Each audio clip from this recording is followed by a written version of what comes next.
Patapat Bridge! Andito na si Alamat sa Patapat Bridge!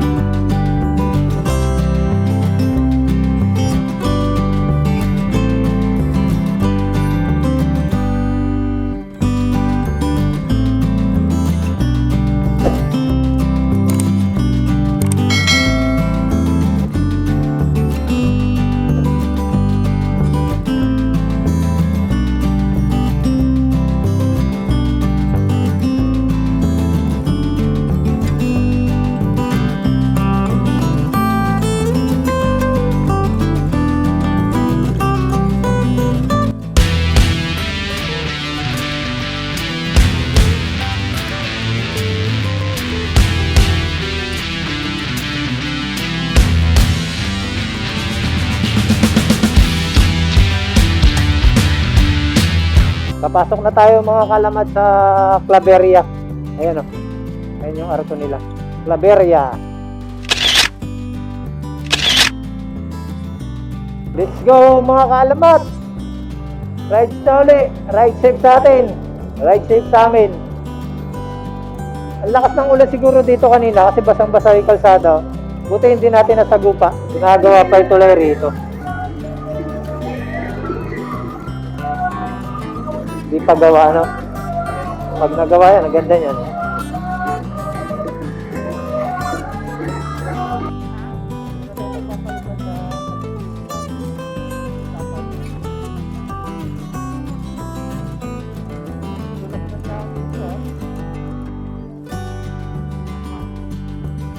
May dulot na bagyong Ega yun. Ang dulas nito, mga kalamat, pagka na, ano nga rin yun, kamali ka. O dapat ride safe tayo. Grabe pala talaga nangyari dito sa ano. Ganyan ah. 17 kilometers away. Para marating natin ang Patapat Bridge. Nilagyan ko uli ng plastic ng yelo yung camera natin mga kalamat kasi malakas yung ulan. Baka mabasa yung ano natin camera. Panigurado lang ba? Mga kalamat, malapit na kami sa Patapat Bridge. Ayan, ang daming nag-landslide na lupa.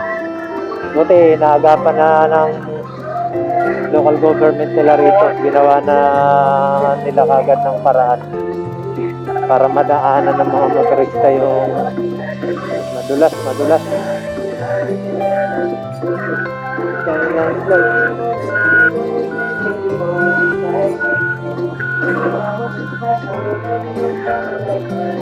Pag-landslide talaga dito. Inaano lang nila. Naloader na, nalinis na kagad nila. Siguro kanina o kahapon. Grabe ano rito, landslide. Alright. Dito na tayo mga kalamat. Nakarating din tayo sa Patapat Bridge. Napakalawak pala ng karagatan na ito. Kita nyo yun mga kalamat. Grabe.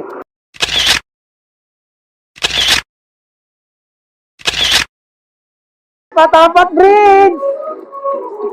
Andito na si Alamat sa Patapat Bridge!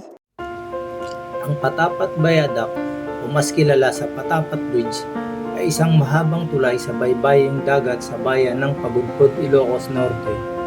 Ito ay may taas na 31 meters.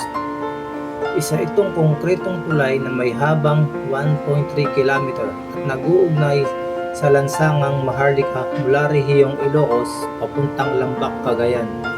Ito ay panlimang pinakamahabang tulay sa Pilipinas.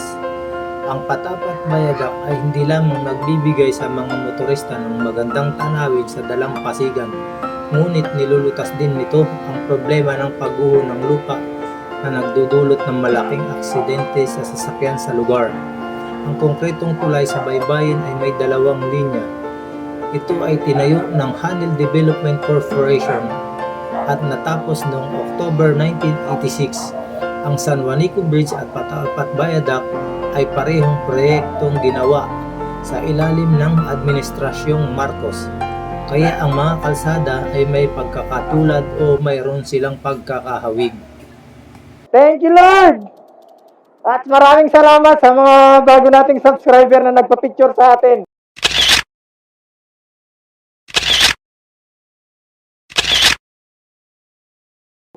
Sobrang saya tayo dahil sabi nila napanood na raw nila yung mga ibang video natin. Salamat po sa inyo ng marami sa suporta sa inyo, Sir.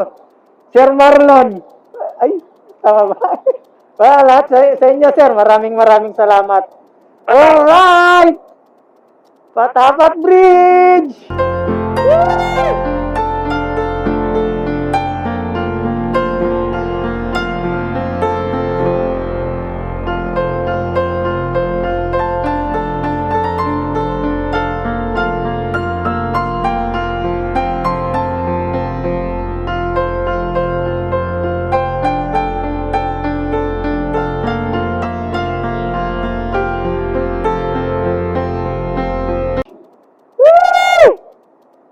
Hi!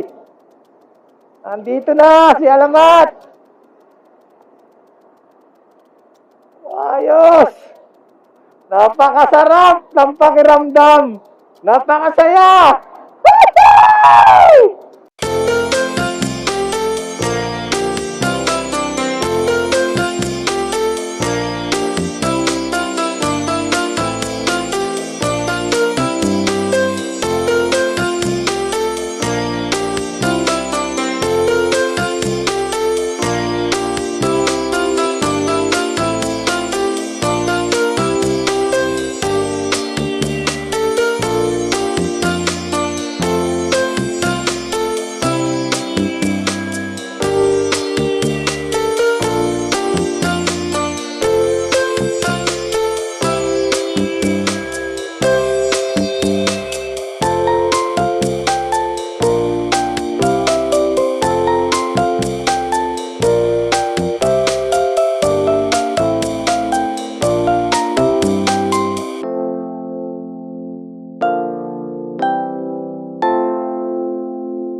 Ganito ka pala kaganda sa personal!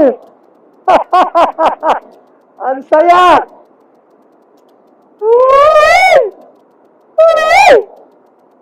Wala akong halos masabi kundi ang sarap, ang saya na marating mo ang lugar na matagal mo nang gustong marating.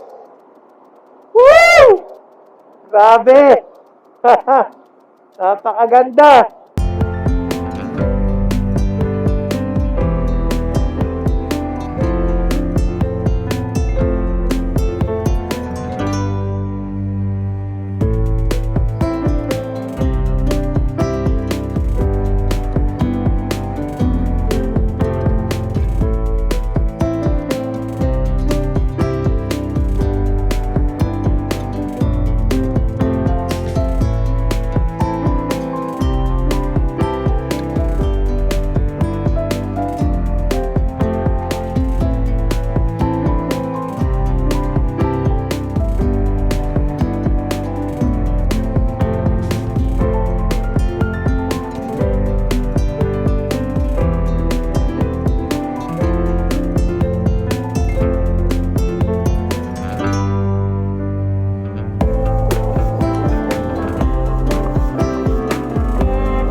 Ah!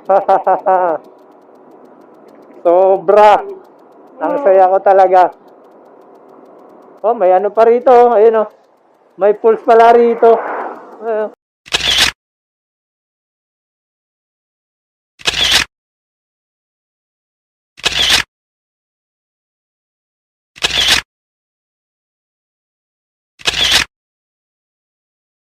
Wow!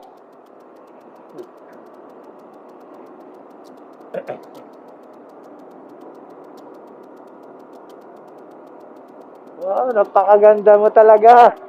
Nakakalula. Ang taas pala nito, no? Oh, nakakalula.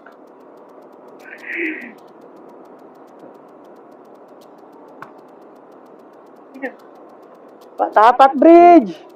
I love it! Kita nyo naman, oh.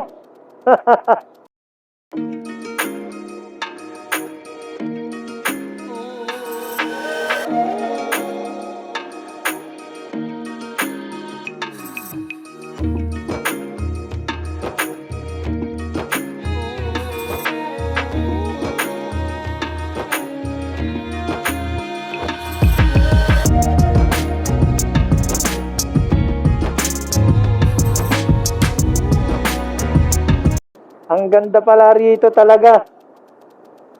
Oh.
ay Patapat Bridge. 3 beses kong binalikan to, mga kalamat, yung Patapat Bridge na to. Dahil first time nating dumaan dito. Ano ka ba? Mababa.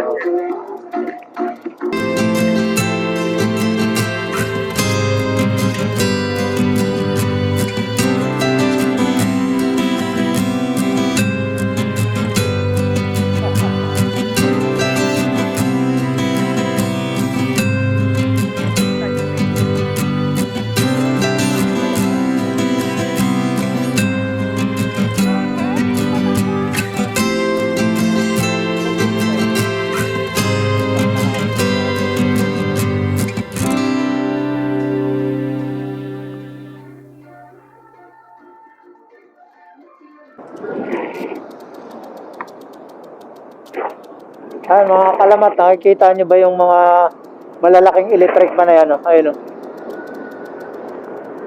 Ang lalaki niya, no? Oo. Parang nasa Tanay lang, ha? Ang lalaki ng electric fan rin, ha? Ito yung kalsada rito. Oh. Yun mga kalamat, nakahanap na kami ng matutuluyan namin dito sa Ilocos Norte na transient house. Kaya lang walang ilaw. Walang kuryente dito sa Pagudpod.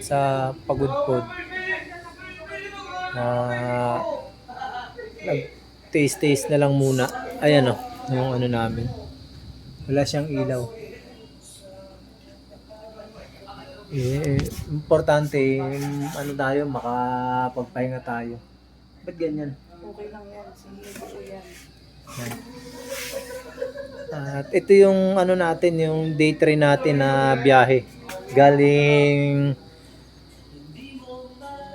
Tugigaraw hanggang dito sa Pagudpod. So, hanggang dito na lang muna mga kalamat. Maraming salamat sa suporta at sa panonood nyo pa rin sa part 3 ng North Loop natin. Day 3 part 3 ng North Loop natin. At Room service po. anong pangalan ng ano na to? Anong pangalan? Birdland po. Bergland? Yes po. Yun, yung pangalan ng nakuha namin na Bergland dito sa Pagudpod, Ilocos Norte. Wala talagang ilaw pero pagtsatsagaan na namin to. At least meron tayong mapagpapahingahan. So maraming salamat mga kalamat. See you. Kita-kita tayo muli sa Thank you. day 4 at part 4 ng ating video. Maraming salamat. Ang malakas yung mga ang alon talaga dito nung ano, ng kasagsagan ni Egay. Eto, abot dito yung mga debris na mga galing sa dagat, oh. Kaya talagang malakas yung ano rito. Ayun, oh. Tingin ko umabot dito, eh. Ito yung mga debris lang, yun. Mga kalamat, andito na kami mismo sa Bangi Windmill sa Ilocos Norte. Sumasakit yung... Ano masasabi mo? Ha? Ayos lang. Oh. Di ba? Tayo lang turista rito. Oo, may bagyo eh. Sarili natin to. Lahat ng pinunta namin, sarili namin.